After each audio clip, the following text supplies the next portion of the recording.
Tout le monde me disait que c'était impossible. Et maintenant, je suis basketteur pro. Mais ce que vous savez pas, c'est que j'ai failli arrêter 3 fois. Moi, c'est David Casso, j'ai 23 ans, je fais 2m4 et je suis basketteur professionnel en National 1. Si tu penses que j'étais prédestiné à être jusqu'ici, bah, tu te trompes. Je suis né en Côte d'Ivoire, à la base je faisais du taekwondo et je suis arrivé en France en CM2. En CM2, j'ai commencé le rugby. Bah, le rugby c'était dangereux, donc mes parents ont décidé de me mettre au basket. Et c'est là que j'ai découvert le basket. Mais il y avait un problème. J'étais grand, mais c'était tout. Et à l'époque, j'étais vraiment ce mec grand, mais nul au basket. J'avais pas de shoot, j'avais pas de dribble, j'étais pas rapide, je sautais pas haut.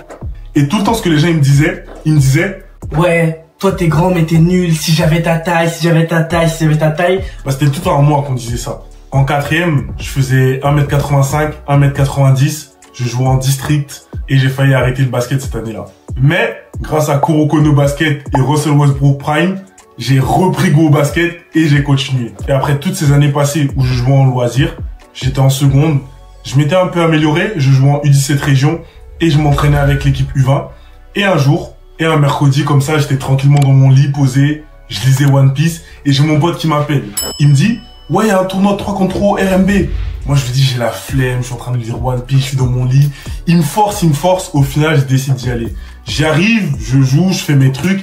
Et à un moment, un mec que je pensais que c'était un pro, il vient me voir et il me dit, t'es grand, tu peux t'améliorer, va voir le coach. Il s'appelait Mohamed Abou Salam. Shout out à lui, dédicace à lui, je pense qu'il va voir la vidéo. Bref. Et moi, j'étais timide, je voulais pas aller. Au final, je suis parti. Et franchement, ça s'est bien passé. Et je pense que c'est ça mon effet papillon. Et je pense que c'est l'événement qui a changé ma vie. Parce que du coup, je suis allé voir le coach et j'ai commencé à m'entraîner avec l'équipe U18 les mercredis après-midi. Et l'année d'après, j'ai intégré l'équipe. Donc au début, je jouais pas trop. J'avais pas forcément le niveau. Mais je continuais de travailler. Et même, j'ai fait une pointe à 19 points dans un match. Et l'année d'après, je m'étais amélioré. J'ai commencé à avoir beaucoup plus de temps de jeu. Je devais jouer 25-30 minutes. J'étais titulaire. Et là, mon coach m'a dit, si tu fais une bonne saison, si tu continues comme ça et que tu fais une bonne saison et que tu as ton bac, tu vas pouvoir avoir un contrat stagiaire et intégrer le groupe professionnel. Et j'ai réussi cet objectif. Donc là, maintenant, j'ai 18 ans.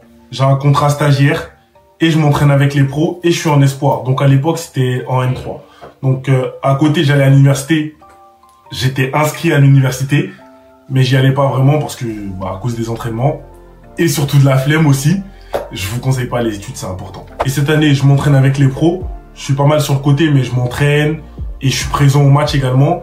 Et à côté de ça, je suis avec le groupe Espoir, donc qui était en N3. Et je fais les matchs également avec la N3. Donc ça se passe bien cette année.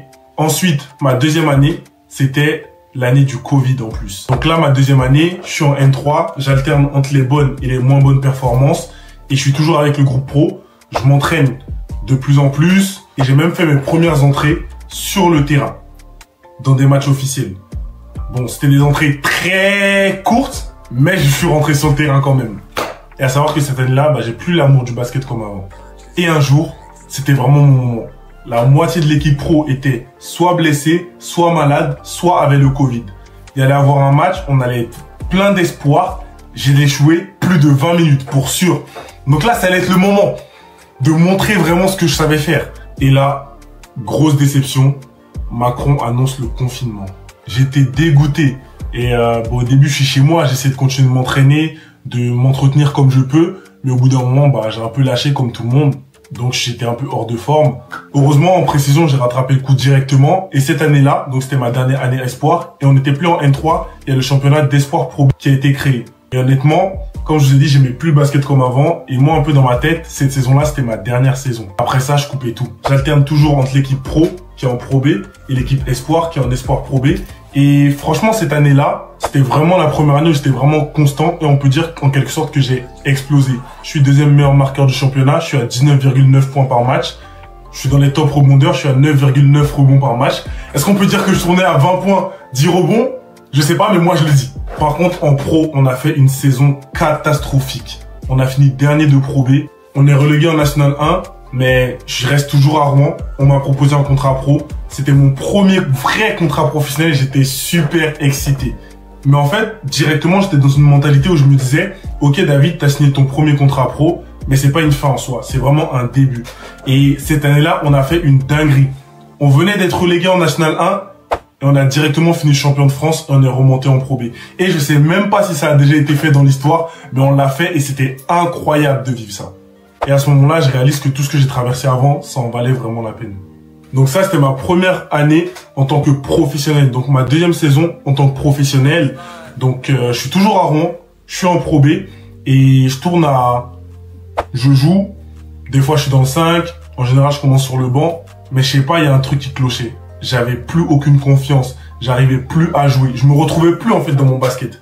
J'avais besoin d'un nouveau départ, d'une nouvelle expérience. Et donc, j'ai décidé de quitter Rouen.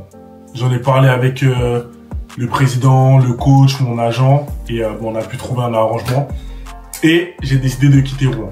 Donc, quand j'ai pris cette décision, j'ai eu plusieurs offres. Et j'ai décidé de rejoindre Vitré en National 1. Pourquoi?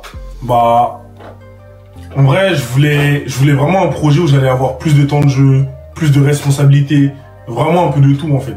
Et Vitré, c'est le projet qu'on a décidé de choisir avec mon agent. Donc là, actuellement, c'est le club dans lequel je suis. Collectivement, ça se passe bien. On a fini 6e de la première phase. Donc on a pu atteindre notre premier objectif. Et là, on va pouvoir jouer des matchs pour pouvoir accéder aux playoffs de National 1. Personnellement, franchement, pour l'instant, ça se passe bien. Mais je suis pas au niveau que j'aurais aimé retranscrire en fait. Et j'ai été ralenti par 2 grosses blessures, donc une opération du plancher de l'orbite. C'est là quand j'avais mon œil, j'avais du rouge dedans, tout le monde me posait la question. Ouais, t'as quoi à l'œil, t'as quoi à l'œil, t'as quoi à l'œil? Je m'étais fait opérer du plancher de l'orbite, j'avais une fracture et au début j'ai pris 3 semaines. Au bout de 3 semaines on me dit je dois me faire opérer, donc je reprends 5 semaines. Donc au total j'ai pris 8 semaines. Et là actuellement j'ai pris 6 semaines pour une luxation à l'orteil. Mais il me reste 3 semaines, donc bientôt je suis de retour pour bien finir la saison. Et là, je suis super excité de revenir. Et j'en ai marre d'être sur le côté. Bref, là, quand je vais revenir, ça va bien se passer.